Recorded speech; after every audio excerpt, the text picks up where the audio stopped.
Hello everyone. So today we are going to talk about Viktor Shklovsky, who is a very important figure in the school of formalism. All right. So now Viktor Shklovsky.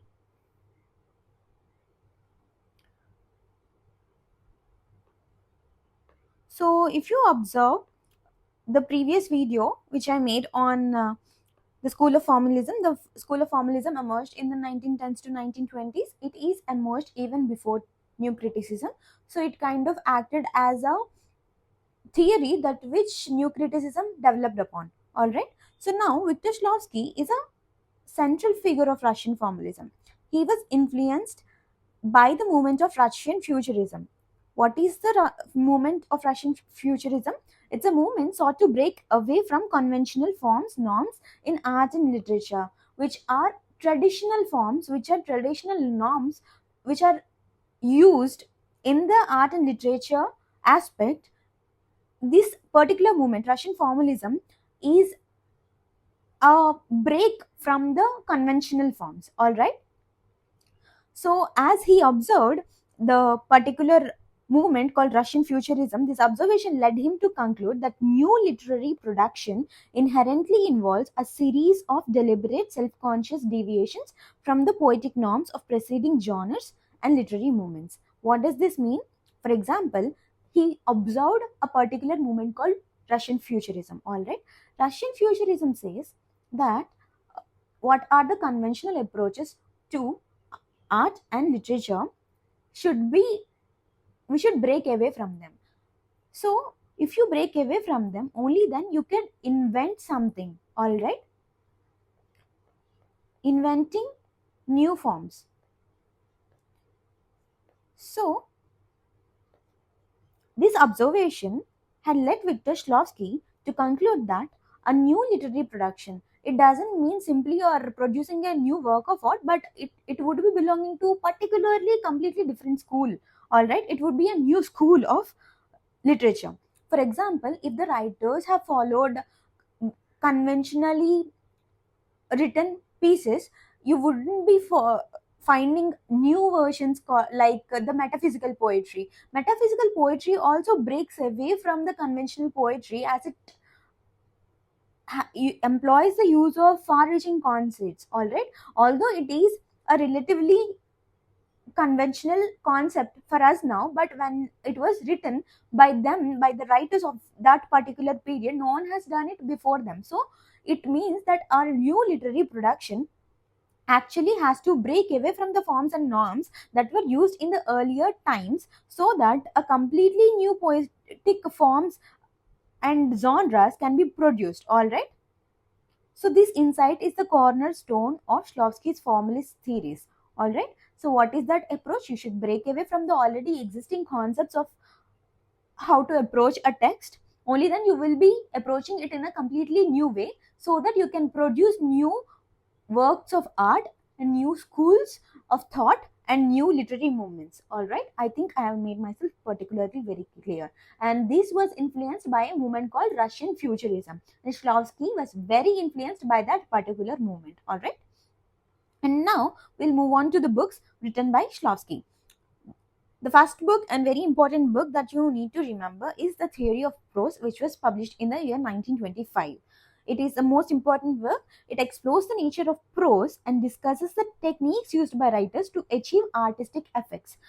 It says that every writer uses a particular set of techniques that makes or gives the text such artistic effect. Okay, so it explores the techniques the writers has used, so it would be very easier for the next generations to understand and try to imitate them. All right, it also dwells into the mechanism of literary language and the process of reading, which offers insights into the formal properties of literature. All right, so when you understand that there is a difference between regular language and literary language, only then you will be able to understand what are the techniques through which we can read to understand or to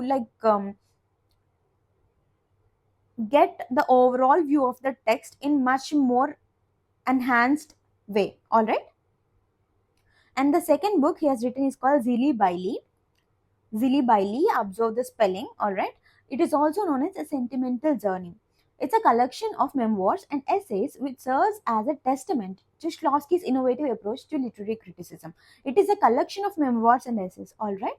So, in this book, he actually has a new approach of literary criticism because he applied formalist concepts to not just fiction but to non-fiction. Because they are memoirs and essays, usually we see one analyzing a text of fiction, but here through this work Zilli Bailey, Shklovsky has actually analyzed autobiographical material, demonstrating the applicability of formalist analysis beyond the realm of fiction. Alright, he actually employed the analysis through formalist approach to autobiographical material like memoirs and essays. So, alright, so these are the two important books written by him, and these are the two important concepts or experiments he has done through his works. Alright, now that we are done with the books of Shklovsky, let's move on to the concepts. So the first and most important concept of Shklovsky and also in the school of formalism is defamiliarization.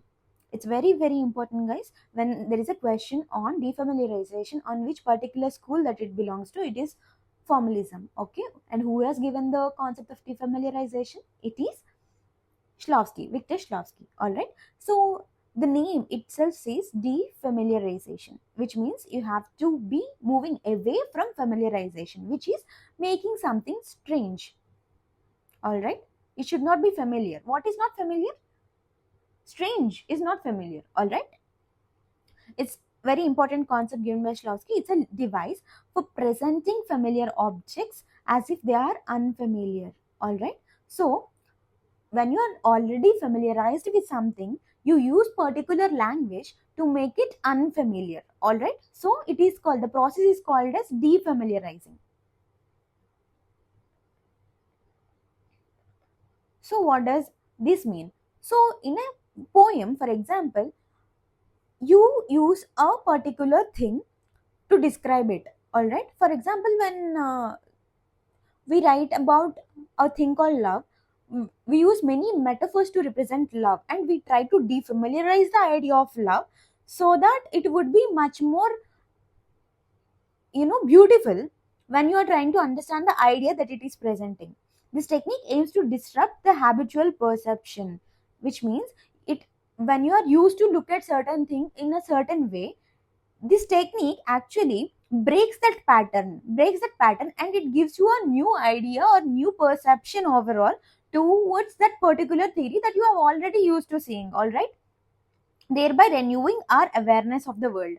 So this actually gives us with a perception and makes us aware of the fact that although we are used to seeing a particular thing in a certain way, there are always new perceptions through which that particular thing can be looked at. All right, so it's a key strategy for achieving artistic effect and enhancing the reader's engagement with the text. All right, so even though we have been said the same thing repeatedly, as that thing is being presented with new forms of language and with the new ideas and new perception, we tend to read it again, and the reader and his engagement with the particular text can also be enhanced with time. All right, so that is the concept of defamiliarizing, that is making one thing that is already familiar to be unfamiliar, or that the entire process is called defamiliarizing. All right, and he also given the distinction between plot and story. So in Russian, plot is called sюжет and story is called fabula. Okay, so what is plot? It's a chronological order of events in a narrative.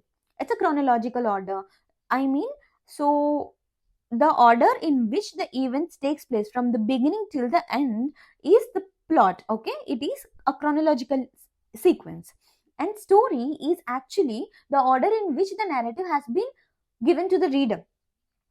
They're presented to the reader. For example, it might be a non-linear approach. For example, we can study a chapter on what is happening now, and then there comes another passage or another chapter where we'll be moving to the previous chapters or what happened previously. Like it could be a um, background information. All right, so it would not be a linear approach, it would not be exactly called the chronological order. That is the reason why a story and plot are kind of different. A plot is actually chronologically arranged. A story is the order in which it was presented to the reader. All right. This concept highlights the importance of narrative structure and the manipulation of time in literature. All right. So, because you have multiple kinds of structure in a narrative, it gives a depth to the story. All right. And also, when you are manipulating time, when you are actually going to background information and coming to present and looking at future events, it kind of adds depth to the story, it kind of enhances the element of suspense or element of knowledge in the given text. All right. And then there is this aspect called literariness that we have also observed in the previous video called introduction to formalism. So what does literariness mean? It means that a text has a particular language that makes it a work of literature. Okay, that vocabulary which is very particular to the text, which enhances the literary quality of the text. All right, it is not very similar to the regular language, so it enhances the literariness of the language, the quality which makes the text recognizable as literature. For example, if you observe the difference between a newspaper and an essay and a novel, you can easily find the differences between it. All right, you can even observe poetry. There would be completely different set of vocabulary which would be used in all these examples that I have given, right, which makes the text literary in quality. All right, this concept emphasizes the unique properties of literary texts, distinguishing them from the other forms of discourse. All right, so that is what I've tried to explain with the example that I've given. So that is all you need to know about Viktor Shklovsky. Please make sure that you understand the concept of Russian futurism with which he was inspired, and also his books and the concepts called defamiliarization, distinction between plot and story, and the concept of literariness. All right, so I think I'm done with the concepts given by Viktor Shklovsky and everything that you need to know about him. So please make sure you take a screenshot of this, and please make sure that you write down everything that has been discussed in this particular class, and this would be very crucial for your examination as well. So yeah, thank you.